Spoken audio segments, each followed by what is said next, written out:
I just also love that in Lady Bird, you broke my heart, and in Little Women, I got to break your heart. Yes, that's true.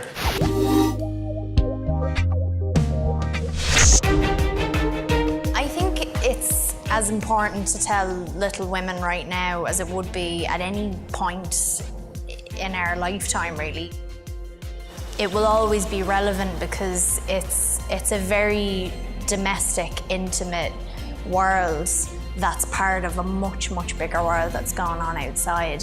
When I saw the trailer, I really almost got emotional because, as Saoirse just said, this is how it's supposed to be told, uncynically. Here it is. This is our story. This is what we made. I'm working on a novel. It is a story of my life and my sister's. Make it short and spicy. And if the main character is a girl, make sure she's married by the end. Ow, Joe! Greta, I think, actually had a quote at the start of the script, before you even begin the script, that says, like, this is the story that went on while no one else was watching, or something.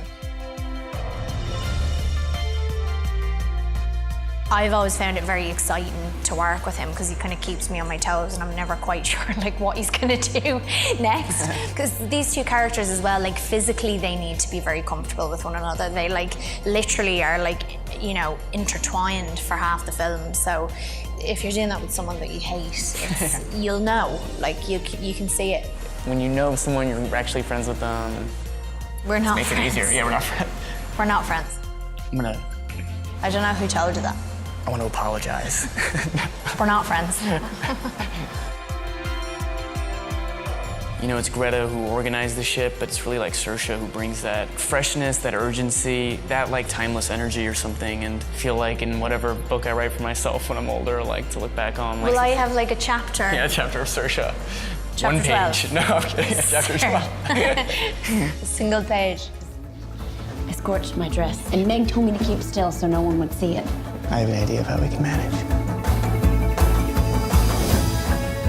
We did that You did it Dancing overnight. Insane. Yeah, we did it so late, and we just really wanted it to feel like it still had this like modernity to it. It still had this youthfulness to it, because I think the whole point of these characters, especially in that setting, is that they break the mold. They're not like everyone inside. They don't sort of stick to the rules of the book. They break out of that, and so it was really nice to just physically see them do that. You know, he's the better dancer. But you're also like, you trained ballet, didn't you? No, I did. My mom's a dance teacher, though. Yeah, he's a very good dancer. She wanted the film to feel very intimate and personal, but it is Little Women, and it was this big epic American tale. But within that, we were able to really sort of mess it up, and emotions just sort of bubble over, and we could really like take advantage of that feeling, and every take would be quite different emotionally. In the least cliched way possible, it really doesn't feel like you're acting sometimes. And I felt that way with Eliza, too, and Emma Watson, Florence Pugh. They should all be sitting here, really. I don't know why. You embody them in so many ways.